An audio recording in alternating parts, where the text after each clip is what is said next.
Hi, welcome back to Guns and Gems. I am continuing on with the intro to series. This is the intro to guns. Okay, so why guns? Why do I like guns? I was kind of raised in a community that was very not pro gun, but just guns are part of normal life. Um, Around hunters, around sport shooters, just people who would go out and do trap and skeet shooting and stuff like that. So it wasn't really weird to be around guns. A lot of the dads I knew growing up, and even some of the moms, would just be carrying in their purse, on their body. And then, of course, you had people who you would see it at home, or the parents would be like, don't go in there. My gun's in there, etc. And so it was just kind of all around me, I guess. And so that's the reason why guns. And I always knew that there were multiple reasons to have it. And I guess as I grew up, those reasons became more and more clear because there was some stuff that I encountered fairly early in my life that made me think, you know what, I really want the option to be proactive and take a hold of my situation, and that is just unfortunately kind of part of the reason why I got into the guns the way that I did. The other part was just general interest. The people that I hung out with were really interested in them. The people that I would hang out with on the weekends would be like, "Oh, come out, come shooting with us." And I was like, this is really fun. Like, the community's awesome, just a social aspect of it. And then as I got older, seeing the more practical aspect definitely came into focus for me. So, and then getting into sales, it has really changed the way that I approach it too. So it's like, what is a function that I need to fill, right? So where do you start in the gun world? Well, what am I trying to do here?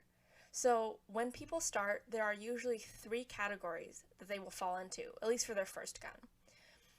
It's home protection, personal protection or on-body protection, and just a funsies, range toy, etc. So throughout this podcast, you may be hearing me refer to home protection and personal protection as two different things. It's just the easiest way to explain it in my opinion, and then your funsies toy. So I think it'd be good to kind of talk through all these. So, home protection. This is typically your larger gun, like your Glock 17 or your pump shotgun. This is a gun that you keep in a safe by the bed, ready to defend your home against a larger home invasion, and it usually has a larger capacity to it or a larger size because, again, we're not concealing this. Size and concealability are of no worry to you because it just has to fit in a safe and hold a lot, right? That is the main goal of this gun. I like to set people up with a class so that they can get a feel for different things, learning and thinking about using their space, defending their space, using their weapon, etc. So I am very lucky at the store that I work at that we have a really good range and classes associated with it. And so it's really easy to shoot people over and just say, like, go over there, talk to them, just walk over there, talk to them, get yourself signed up for a class, and then those instructors are really well trained in talking people through different scenarios and how to defend against those. So if you are starting in the gun world, 100% take a class. There are many factors that beginners have to think about when first looking at using a firearm for home defense. Instructor can definitely help with those. When shopping for this specific gun, I usually tell people to try them out at the range. And I usually say this. Okay, so you're going to take your target. You're going to take your first gun. And I usually give them a list. And we'll talk about what that list is in a second. But I'm like, okay, so take your first gun. Put it at maybe 10 to 15 yards. Think about your longest hallway in your house. I don't know. And then shoot the magazine, maybe 10, 15 rounds downrange. Bring it back in, take a Sharpie. Let's put slash marks across all 10. Find all 10, put slash marks. Okay, let's take your second one. Second gun, same distance, same amount of shots. Shoot them downrange. Bring it back in, mark it with a Sharpie. look at them, and go through all the guns that you want to do. And this is going to be the same for home defense, personal protection, etc. And figure out which is most comfortable in your hand, what are you most accurate with, and really those two factors are going to be the best, because people come into the store telling me, oh, I was told this one by a friend because they have it. Okay, that's all good and well, but the way that it feels in your hand and your ability to be accurate with it is going to be the most important thing, because if you're not accurate with it and you're not comfortable with it, it's not useless, but it is not as effective. So my concern would be around that, right? Usually I give people looking for home protection a list that usually includes a SIG P320, a Glock 17 Gen 5, H8K's VP9, a Walther PDP, Smith & Wesson's MP9, and a Beretta 92X. Because, like, who doesn't want to go the classic diehard John McClane upgrade, Like, John McClane had the 92 or 92F, I think. And then this is the 92X that has some updates for the modern shooter. And then in talking to them and seeing what exactly they want to do, there might be some iterations. Maybe I would suggest that they use a Shadow Systems instead of a Glock. Maybe I would suggest, instead of the Beretta, something else that's striker fired, if that's what they're more comfortable with. Or maybe they only want hammer fired guns, and that's great, and then here's my different list. It really depends on the person, but getting into the range is what will make the difference and help them narrow in on which one that they want. Now, shotguns is the other side of this. The two most common calibers would be 12 and 20 gauge. 12 will be a lot more easier to find shells than for 20. And we recently just saw 20 come back in on the shelves. 12 has kind of been around. And obviously COVID kind of like showed us which calibers were more popular than others and emphasized that. 12 is going to be a lot cheaper too. The biggest considerations between 12 and 20 for home defense, other than availability and price, would be the recoil control. Someone that has a larger frame might have an easier time with a 12 gauge in a stressful situation, and being able to get back on target after the first shot and control follow-up shots is going to be very important. Again, this may come down to a range day where you try multiple calibers and figure out what works best for you. Some people will also talk about an AR-15 as a good beginner home protection gun, and while I think that it is a good home protection gun, I sometimes wonder if it's a good first gun to get. So some pros on this: it's super easy to shoot. Pistols have 2 points of contact, your two hands, whereas rifles will have 4. You got your 2 hands, you have your shoulder, and you have your cheek. And so you also have a buffer tube in an AR-15 platform that really helps recoil control. And also just having the 4 points of contact will help you too. Cons: it's larger and will require a larger safe to store it. It's not discreet, and it might take more practice to learn how to maneuver a 16+ inch barrel around your home. You can go with a shorter barreled AR-15 pistol configuration in 5.56 or 2.23, but the downside of this is that they're concussively loud and will require suppression to be safe, meaning that you're waiting on a tax stamp. And yes, e-filing is faster, but it's like 6 months versus like a year and 6 months. So, and just to be clear for my listeners, I am not against an AR-15 for home protection. I am hesitant about it for beginner home protection. So I would say yes, let's get you set up with a pistol, let's get you set up with a shotgun, and let's get you set up with a rifle. Let's fill those 3 categories. But I'm going to come in here because I'm reading all these things on the news. I'm probably not going to set you up with an AR-15 to begin with. That's just kind of the comfortability level that I see for a lot of people. A lot of it has to do with maneuverability, and that's kind of the way that people are thinking. Granted, there are different situations, and when I talk to people, maybe I'll get a feel that a rifle is going to be a lot more effective for a beginner home protection gun for a specific scenario, But for the most part, home protection, I'm kind of thinking in the lines of a full-sized handgun. So the second category that I said I'd talk about is personal protection. This is the gun that you will wear on you.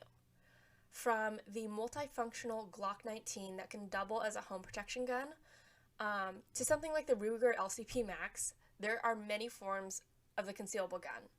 It depends on the person's frame, what they like to wear the most, and what they're most accurate with. There's so many considerations with the concealed carry gun, and it can sometimes be difficult starting out shopping with these guns because different frames can hold different guns. Larger frames, I've seen larger men can easily conceal a Glock 19, but as someone who's a smaller female like I am, a Glock 19 wears like a Glock 17 on me. It prints, everyone sees it, it's not a concealed pistol, I might as well open carry that one. Something for my frame might be like the Glock 43X or a Hellcat or a Shield Plus. I can easily conceal that. Or I hear women say, you know what, I do wear a lot of cardigans, I do wear a lot of dusters. Okay, great, then maybe the Walther PDP F-Series is a good one. It's a little bit wider, so you might have a little bit more printing if you were just wearing a shirt and pants, but if you're putting a hoodie, a duster, a cardigan on it over top, that's a perfect one for you. So really narrowing in on what you like to wear each day, your frame, etc. When I'm helping a customer shop for personal protection, I'm usually suggesting like Glock 43X, P365s, Shield Plus, Hellcat. Single action hammer guns can include like the 938 and the CSX by Smith & Wesson. Really, the model, unless it's an egregiously bad gun, like it really comes down to what you're most comfortable with. Because these smaller guns are going to have more recoil, because instead of the forces going into the gun, like the larger, say, 4.5 to 5 inch barrel guns, the forces go into your hands. And I would just say, you know, if you want an example of this, shoot the Glock 17 and then pick up the 43X and try shooting it. It's going to have the same trigger feel. It's going to be from the same brand, so it's going to be fairly similar in like grip feel and everything, grip angle, but it's going to feel so much more snappy. It seems very counterintuitive because I see people come in and they look at the smaller guns and they're like, that's going to be easier to shoot. It's opposite. With this gun, with any concealed carry gun, I suggest looking at that one that is red dot optic ready, meaning that there's going to be a cut in the slide for an optic. Optics can help you acquire your target faster, closing the gap, because remember, the good guy is usually at the timing disadvantage in these systems, in these situations, I mean. With the concealed carry gun, more than any of the other ones, it'll come down to what you're most comfortable with and accurate with. No one can tell you what that is until you go out and try it. And I would look at also talking to someone who's able to teach and help you learn how to draw too. It's great and all. I mean, when you are in the range, it's nice and quiet, except for other gunshots. You're just standing with it in front of you on that little table and you're shooting down range. But when you're starting with it on your belt, on your person, and having to draw and get on target as soon as you can, that's a completely different ball game. And so I know that there are classes out there, there's tools out there too to help you get on target.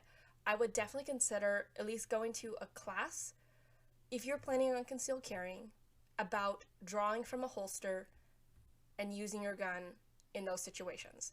Also, because many different states have different laws, and a firearms instructor can help you navigate those situations and talk through different scenarios. And then the last one that I set out to talk about is the funsies. This is the range toy. This is a unique piece. This is the fun one to shoot.